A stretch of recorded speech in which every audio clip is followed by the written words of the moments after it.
So we're back at it today on the Dutch doors. We're going to do a little bit of sanding. I've got a DeWalt orbital sander. It's a 5-inch, 125 millimeter hook and loop random orbital sander. And then I'm also going to be using a multi-purpose dust mask by Western Safety with replaceable filters. So we're going to go ahead and get started on sanding up this Dutch door. I've already done the insert that I put in with a 60 grit and an 80 grit, and I'm finishing up with 120 grit. Go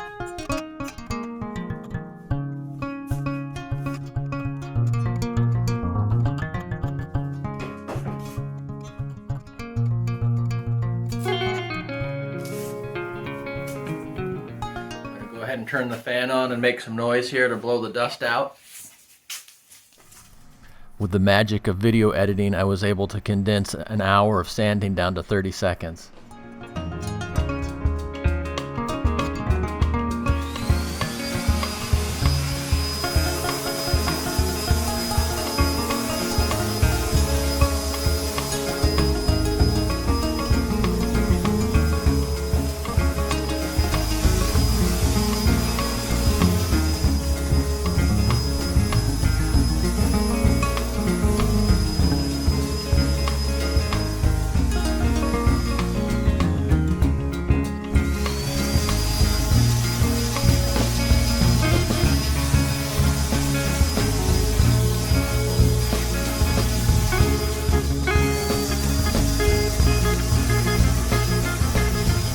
That's it for sanding.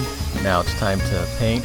Off camera, I got out the blower and I blew all the dust off the doors and got it all cleaned out in here and ready to paint. Alright, we got our foam rollers.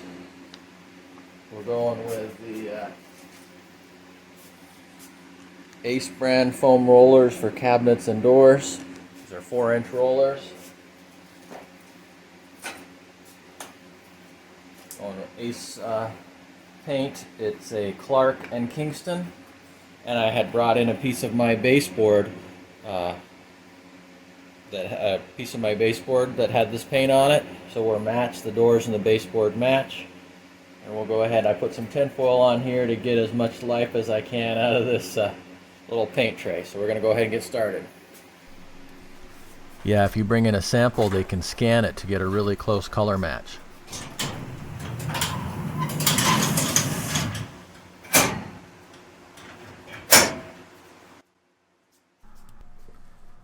While I was installing these doors at my mother's, I didn't get a chance to film any video, but I did take some good pictures. And she also had a third door that she wants me to make into a Dutch door. So eventually there will be a bonus 4th video in this series. When you're working on an older house, everything is going to be off a little bit.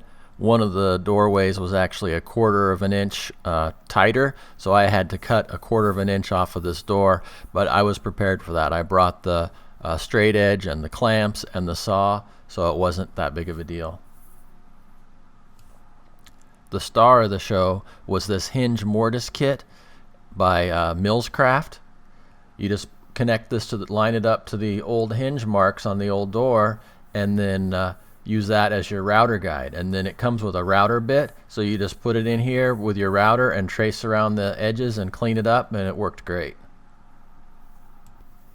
I'll have a link to this product and more information on it on my blog. You can click on the link below, or you can simply go to thathobby.com. It'll be under the education section. To put the additional hinges on the Dutch door, you can actually connect this right to the door jamb. The way that I did this is I mortised the hinge to the door, and then I went ahead and lined it up on the door jamb and then traced around where I wanted it to be, and then I put the mortise kit right there and then just put the router in there with the router bit, and it worked great.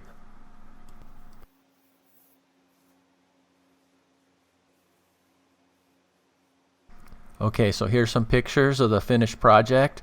It looks like it really came out great, and my mother's really happy with it.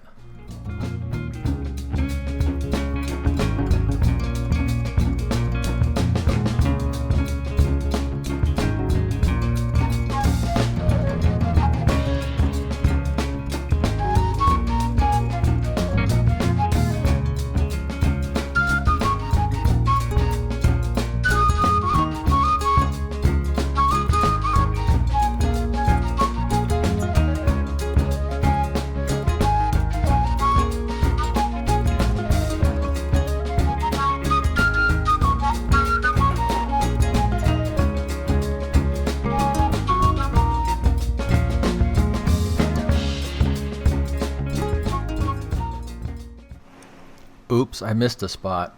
That's alright, this is the top of the door. I'm sure nobody will see it. I better go ahead and cover that up. Alright, well, as always, thanks for watching, and remember to check out the link below to go to my blog to find out more information on all these products, or you can just simply go to thathobby.com, and this video will be in the education section. Alright, until next time.